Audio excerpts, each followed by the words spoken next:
Hey everyone, welcome. Oh my goodness, are you as frustrated as everyone else with their new puppies this morning? Are they jumping all over you and nipping at your feet and driving you a little crazy? It's a good thing they're cute, right? Yeah. Well, I know exactly how you feel. I get it. I have solutions for you. I am right here for you, right here, right now. And before I get started talking to you guys this week about puppies and nipping and jumping, there's a lot going on with our dogs, right? Before we get started answering some of your questions that I know you all have, I wanted to mention that I have a masterclass coming up next week. A week from today, I am going to be offering a free masterclass. It is live. I will be here with you the whole time, and I will be sharing with you how to keep your dog's attention. We are going to go over the 3 ways to keep our dogs focused on us no matter the distraction. I am here for you through the whole thing. I'm going to answer as many questions as I can during that masterclass. And if you show up live, I have a special treat just for you. Pretty cool, right? So please, I hope you can join me for that really fun masterclass I have for you guys. So today we are going to be talking about nipping, jumping, and all things related to actually about paying attention to our dogs. So this is just a little taste of what we're going to be doing next week.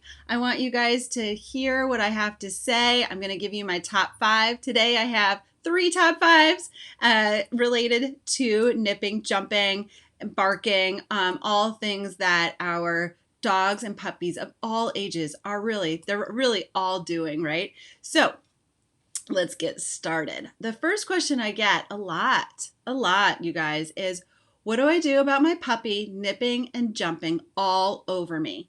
And in fact, in last night, I got someone posted in our Paw Prince University classmates group a really, really good question and a little scary too, right? So this is about her 11-month-old puppy, Pongo, who is a big guy. He's got a lot of energy. And over in Maryland, where we are located, we got a little bit of snow last night. Let me tell you, it's nothing to write home about, even though, of course, I did send some pictures to my family to let them know we got a dusting of snow out here in Maryland. Nothing compared to where I grew up in the plains of Nebraska, but we got a little snow, so we have to share our pride. So the question is, my dog I let my dog out in the snow in the yard. I thought it would be really fun, and he lost it. He was playing really rough and jumping on me and mouthing really hard, and it was scary. It was super scary for her, and it was probably a little scary for him too, because I don't think he wanted to hurt her. I think he just maybe didn't know how to focus his excitement and energy. So I want to share with you guys why are our dogs nipping and jumping all over us? Why do they sometimes get the zoomies at certain times of the day, right? These are questions that we often ask, and we have to figure out first, before we can correct it, before we can offer them a solution, we need to figure out why they're doing it. And that's really what I do as a trainer is I have to step back and I look at what happened, why they're doing it, and then we can correct and fix the issue. So we can offer you guys solutions that work for both you and for your dogs. Because I'm telling you, your dogs 99% of the time are doing nothing wrong. Do you hear me? They're not doing anything wrong. They just don't know what you want them to do. And puppies especially have no impulse control. And so we need to share with them some ways that they can express their excitement, express their fear, express their joy. They have all of those feelings, and what we want to do is help them with finding out how to do that. So first, here's my top 5 on why they nip and jump at us. Okay, so this is the top 5. Are you ready? Dogs use their mouths to learn. That's how they explore. They are learning. They are exploring. They are interacting, and it is a totally normal behavior. So again, what we need to do is teach them what we want them to do. So oftentimes I hear from clients, from you guys in the comments say, I want my dog to stop jumping. I want my dog to stop nipping. I want my dog to stop whatever. Well, that's fine. What we need to say though is, I want my dog to lay calmly on his bed while we're eating dinner. What I want is for my dog to greet me with a kiss instead of a jump. What I want is for my dog to sit patiently while I put his harness on. So instead of saying what we don't want them to do, let's figure out what we do want them to do. I hope you can see that distinction. So that's my explanation on like why they're doing it. They're doing it because they don't have anything else to do. They don't know. So what happens when they start nipping and jumping at us, they're doing it for attention, and they're getting the attention. They're getting the attention that they want, whether it's positive or negative. They are getting attention, because I guarantee you, when they jump or nip, what we're doing when we respond is either physically trying to remove them, we are verbally telling them no or stop or down or off or all these strange words that mean nothing to them except they're getting attention. So what we want to try to do is figure out what we're doing to correct our behavior so that they do what we want them to do. Okay? So what do we want them to do? Well, I gave you some ideas, right? So we want them to be calm. Well, first we need to let them have their energy, get their energy out. So what do we want? We want them to bond with us. And when I say bond, I know that you and your puppy and your dog have bonded as soon as you met, right? It was love at first wag, and you will do anything and everything to help your puppy. I know, because I feel the same way about my dog and the dogs I had growing up. We were bonded. That doesn't necessarily mean that Jilly does everything I want when I want her to do it, right? So bonding is a time where we when we have that bond, we can nurture it, and we can give them positive experiences, and we can reward them for their good behavior and things that we like, and ignore the times where they are doing things that we don't like. So the first thing we're talking about is bonding. The second thing is socialization. You guys, if you have a puppy at home who is less than 20 weeks old, socialization is key. It is the top thing that you need to focus on right now. We need to give those puppies every positive experience they can have out in the world. And I know we're in the middle of a pandemic, and I know it makes it challenging. We can overcome this though, and we can provide socialization experiences even in the middle of a pandemic. I know because I've seen it happen. So whether you set up a puppy play date in your backyard once a week with a neighbor dog or someone in the neighborhood, everybody has masks on or something, and you get to have that opportunity, fantastic. If you can take your dog in the car once a week, twice a week, so they are comfortable riding in the car, whether you go anywhere or not, to have them practice being in the car. So you get them a harness, you get them some kind of a restraint in the car, whether you could put them in a crate, something so that they have that experience. So those are two different things that you can try this week with your puppy that gives them an opportunity to socialize. And so socialization doesn't necessarily just mean with another puppy. Socialization means every experience they have. So whether you take them to the hardware store, whether you take them on a walk with another family, whether they see other people or children or are introduced to new things. So new things are startling. And so it's possible, getting back to my example from the beginning about Pongo getting really excited about the snow and not knowing how to direct it, and he let it out on his owner, right? And so that is scary. What we want to do is give him a safe way to express his excitement. So by introducing him to all of these new things, remembering that he is 11 months old, he has not experienced snow. We had snow, I don't know, a month ago or so, but maybe he didn't experience it in the same way. Maybe something happened in the snow a month ago and he's remembering, and it's giving him a little anxiety. So we need to really pay attention to our animals' behavior when they are getting concerned or animated or extra energy. Okay, so and they're learning something new. So that's what I'm talking about with socialization. The third thing I want to say about what we want them to do is having those safe interactions with kids, adults, puppies, dogs. Have as many as you can and make sure they're safe. I've had a couple of people reach out to me this week about dogs who were doing great. They were having a really good time, and then they had a bad interaction.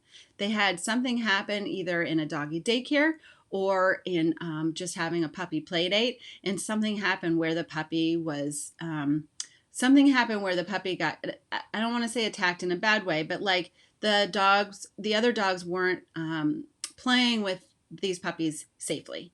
And so how can we make those interactions? Not only can we ensure that they are having safe interactions with the puppies, but what do we do when it goes bad? And that is a big thing. Like, how do we handle that?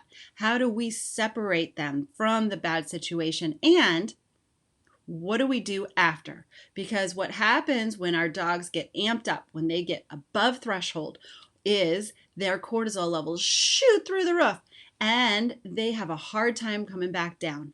So dogs who have that FAS, that fear, anxiety, and stress that goes a little bit above threshold or even beyond, they are going to have some problems. And we want to make sure that we offer them a safe space to go. So when you have puppy play dates, make sure you take frequent breaks. Have your dog check in with you. Have the puppy separate, even if it's just for 3 seconds, 5 seconds, just to have a little pause. It's really important to make sure that these interactions are safe and the dogs don't get worn out. In a class that I'll be teaching, the master class, I'm going to be sharing with you guys some more examples. And also in future classes, I'm going to be going really far in depth on animal behavior and what to look for, what their body signals look like. I want to help you understand your dog even more than you already do. So the next thing we want them to do, instead of nip and jump and bark at us, we want to offer them an alternative, right? So things that we can give them as alternatives, and I talk about this a lot, are chewing on toys, bully sticks, Kongs, something that gives them something else to put in their mouth besides our shoes, our ankles, our hands, and our shoulders, because sometimes they jump up on our back and nip our arms, right?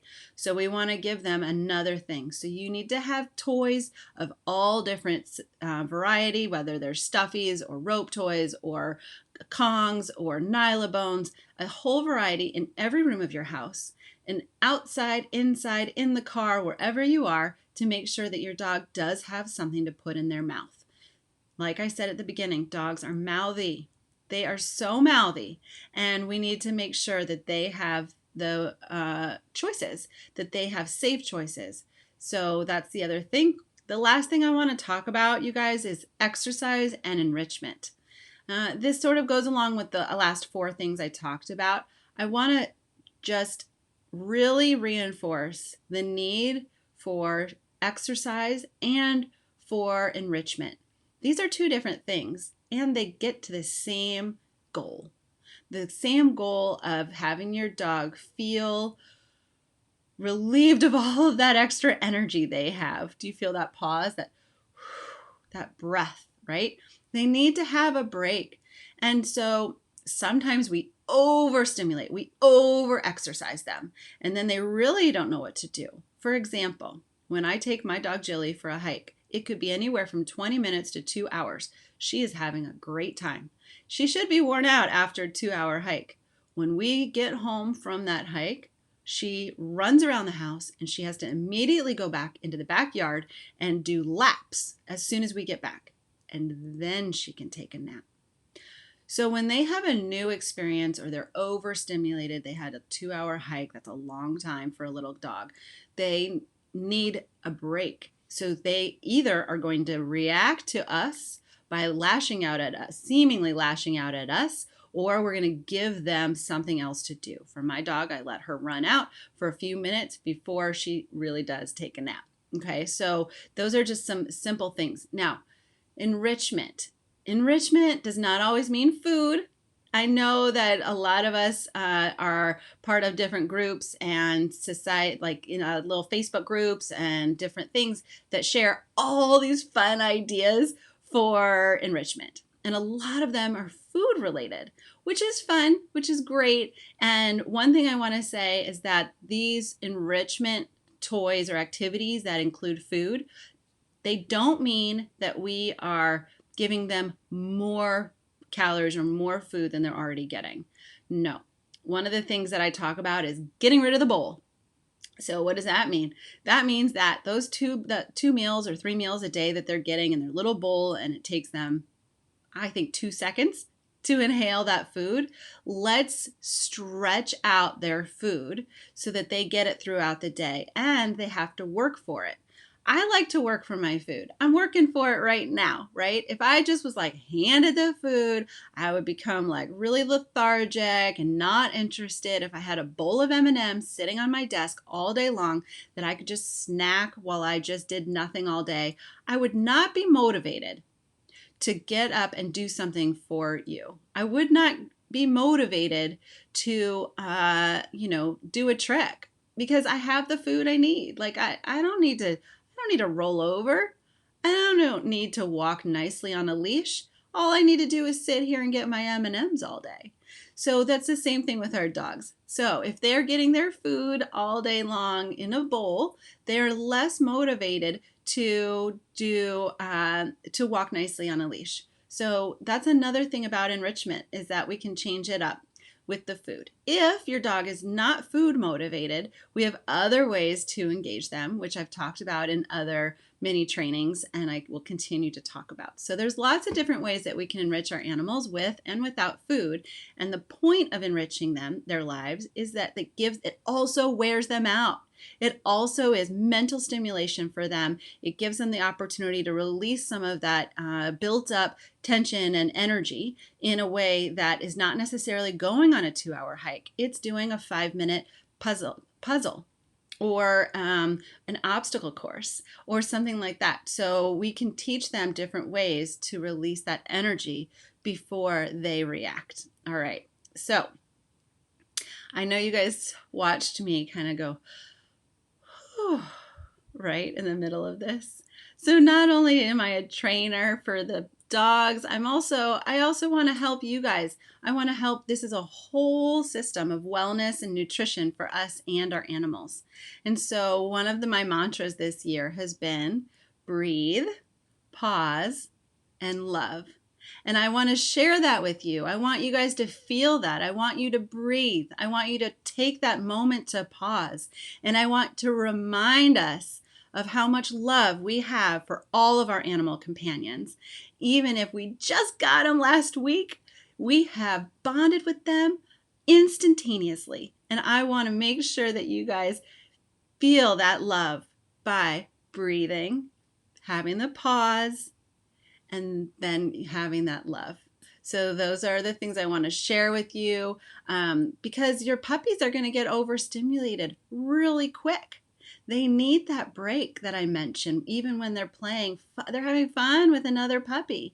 We need to give them a break. It's a lot for them. So let's give them a break, give them frequent breaks and naps. So my dog, Jilly, is used to having like 4 or 5 hour long naps in the middle of the day while we're off at work and school. Well, in the past almost year, we have been home a majority of the time. So her nap schedule has shifted.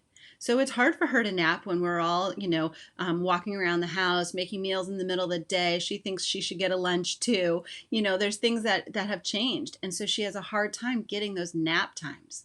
So make sure that you have a safe, quiet space for your dogs and your puppies to have those midday naps. It's really important. When your dog is overtired or overstressed is when they're going to act out more.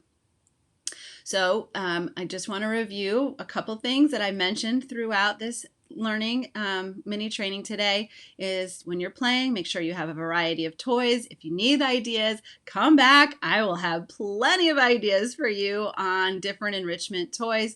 and give them that safe space for play in the yard, in your home. Make sure they have a safe space. You can set up, especially for young puppies, an X pen, an exercise pen that they have that's safe for them, so they're not getting into your shoes or the furniture, and they have a space where they can rest and and play.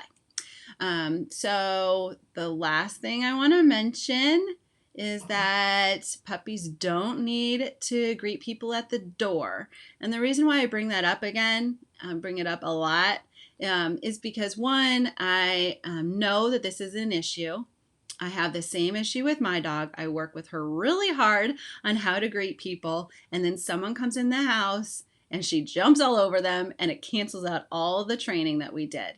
And so really, to make sure that we are all on the same page here, that we all feel that our dogs don't need to greet people at the door, that the people can come in, take off their shoes, their jacket, settle down, and then we can greet them when everything has settled down. Because when dogs meet people at the door, the first thing that could happen potentially is the dog will dart out the door, and we don't want that.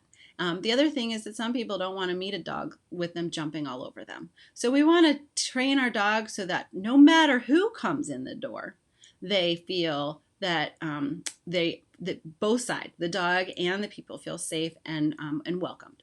Okay, so for more tips, I'm just going to say it one more time. I've got this masterclass coming up. If you stuck with me through the end of this mini training, thank you. Thank you so much for being here. I'm really excited. So we have this masterclass coming up. Keep your dog's attention. You guys, I'm going to have so much more to offer you. I'm really, really excited about it.